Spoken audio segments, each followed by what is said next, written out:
This is the Going Easy on Earth podcast, and welcome to an audio edition. Right now, we are talking about mainstreaming millets. Why should we mainstream millets? What are the challenges involved? What ecosystem is involved? And how can we take this beyond domestic consumption?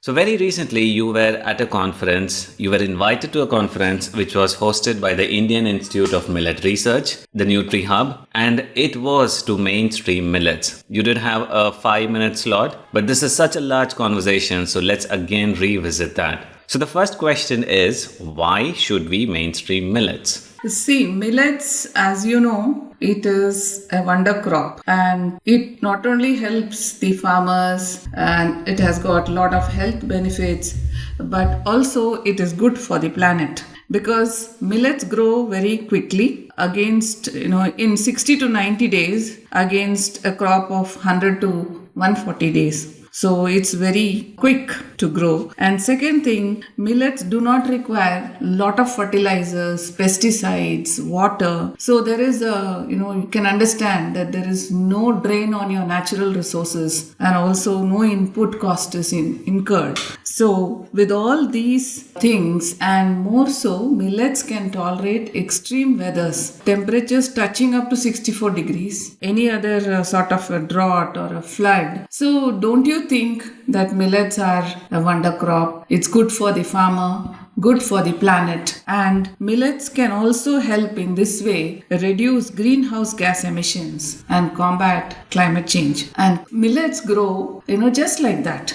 You don't have to pay a lot of attention to this particular crop. It is pest resistant, drought resistant, and it is acclimatized to that particular climate. And you don't require a lot of, inputs and taking care of this plant. And also, millet play an important role because it has got a very good health benefits as far as our human health is concerned. So millets have been there for a very long time now, say about 3300 to 1300 BC. Since then we have had millets, and millets were traditionally consumed by half of the population of Asia and Africa. So we had then about 6,000 varieties of millets, which slowly, has come down to a few now, as we all know. And millet is, as I said, it has got superior micronutrient profile and very bioactive flavonoids. And it has a very low glycemic index and it is good for people having diabetes. They are a good source of minerals like zinc, iron and calcium.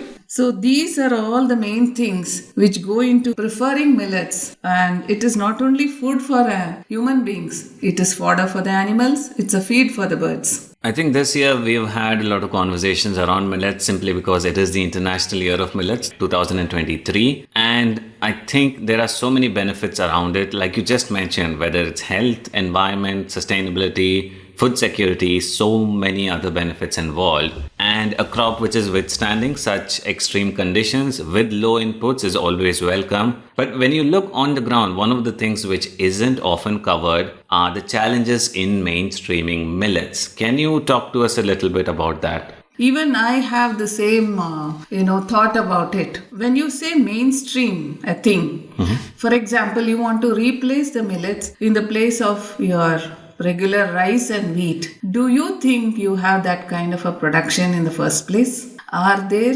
enough yield or the farmer growing? Once upon a time, 40% of our crop production was millet, but it's not so today. So first, we have to look into the various cycles like production cycle. Then, second thing is, millet is now no longer a poor man's food. It's become so costly. By the time it is harvested, dehusked, dehulked, destoned, this kind of a processing that the millet requires, and ultimately, there's some, if there is a value addition, fine, then grading, packaging, all these, and then branding, and by the time it reaches your supermarket, it becomes almost triple the price cost of production. So millet is going out of the reach of a common man. So this is a sad part in it. So with all these kinds of background, do you think we can mainstream this? That serious question we have to look into. First, the production. Second, all that follows, the post-harvest handling that needs to be really looked into. And third thing is, there should be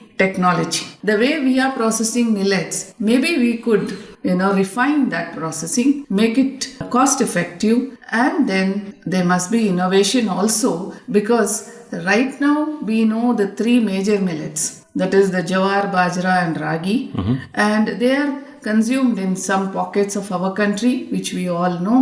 And it is good that we are already so much aware of these three major millets, but there are a lot of minor millets, small grains, which you normally see. When I went to Tamil Nadu to teach a course, then I had come across so many small minor millets like foxtail millet, the kodo millet, and the barnyard millet, brown top millet. These millets don't find a place as much as these major millets find, but again these millets have got you have to refine it, you have to process it in a different manner. So all these challenges are there, the processing, then the storage, then the packaging and all that. It should ultimately reach a common man. Can we bring these millets into PDS system? If we are able to, then we would have achieved that mainstreaming. So there are some initiatives which the government has taken and all the players have taken here. Another part is, when you want to mainstream something, you should also be able to convince it should be palatable to a consumer.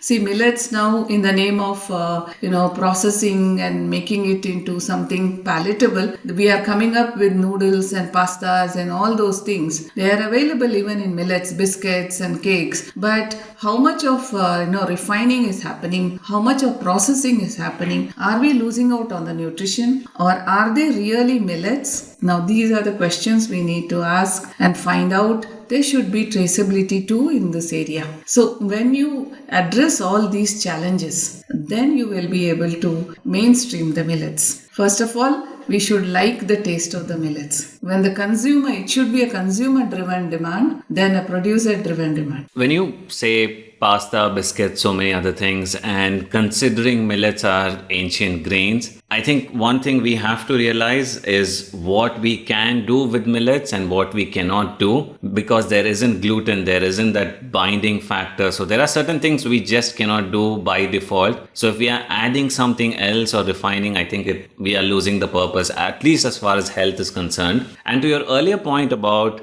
processing, I did not think about the post-harvest processing. And you also did mention technology. And this kind of segues into the next question is, what kind of an ecosystem is required if we are to mainstream millets? We need a multi-stakeholder convergence. What I mean by this is, see the producer, the farmer, then the farmer group, and women farmers, the SHG groups, all these, they should come together. That awareness about millets as such they have. When you get into their lifestyles, you see invariably they are eating millets. It is only we who think that we need to educate them. They are already aware. Now, second thing is, they have to grow more, and then they have to supply, and then we should have specific partnerships. What I think is, the NGOs play a very big role who are working with these farmers and FPOs and SHGs. They can work with them, handhold them, and also involve them in all these processing methodology so that they also get to know. Second thing is the startups. Now we have a lot of agri incubators, the startups. So the aggregators, the incubators, startups and the companies which are all into this business, they also need to have some specific partnership. Third thing what I felt is, when I was interacting with some of the young professionals of the Indian Institute of Millet Research, they're already working on the pearl millet. They're already working on that, and they want to increase the production of this pearl millet. Now, first of all, we have to look into how much of production is happening. Is there a need to increase the production to mainstream that? And then we have to even rope in the researchers, the NGOs, and the government should work together to monitor. Now, researchers will research, but is the information passing on to the farmer? All these, the need for the flow of information is very much required. And then third thing what I would like to mention is, as I said, innovation and extension. That should also be a focus. While the private sector can help increase demand by including more millet-based products in its portfolio. And then technology, as I already mentioned to you, how we can make more millet production and productivity and development of high yielding varieties and value added products of millets. In this, we can rope in the chefs to dish out some, as we saw in G20, so many varieties of dishes were made out of millets. This way, we should, advocate. This is what I felt. And to your point about cost, which you mentioned earlier, that it is becoming more expensive while it is still considered a poor man's food, is possibly one thing is volume, where you have so much processing happen. There are machines and systems in place, and people are used to processing wheat, rice, which is a global industry, and it kind of brings down the cost. So that does make a lot of sense. And one last question before we close out is, like you said, there are pockets within India where millets are consumed, sometimes even more of domestic consumption. But how can we take millets beyond domestic consumption? To create domestic and global demand, both I would like to mention. See, when I went to Rajasthan, the thali had bajre ki roti and very nice, curry to go with. So like that, see, Rajasthan, they did not give me wheat fulka, or they did not give me a naan. If you were to order a thali, invariably you get such things. But they gave me bajre ki roti, which was so tasty. So now each region where, for example, Gujarat, Rajasthan, all those dry areas in the north, the bajra is grown very well and they eat also. Similarly, when you come to Andhra, Telangana, you have lot of sorghum. In Andhra too, you have only those 4 districts which are rain-fed districts. I mean the old districts I meant, the Rayalaseema districts. They grow a lot of sorghum. And similarly, when you go to Karnataka and some part of even Rayalaseema, ragi is eaten. So these major millets, they play a very big role in all these places. Now to increase the demand. And similarly, as I said, in Tamil Nadu, they eat all the minor millets. And for them, it is almost, they make dosa, they make ada, they make idli, everything they make with millet. They have replaced millets with rice. So to that extent, they have gone. So now there is a demand. It's no wonder there's no demand. There is a demand. But globally, it is like this, Africa, 55% of the global output is from Africa and 40% from Asia. So the global market, it's projected to be a $12 billion market by 2025 for millets itself. So knowing this very much, and that we also know that millets are preferred as a nutrient dense low carb alternative to the traditional grains that have a variety of health benefits. Now we have to look into these regions of the globe where we can market millets. So now what I have understood is Asia Pacific is becoming a very big hotspot, and the most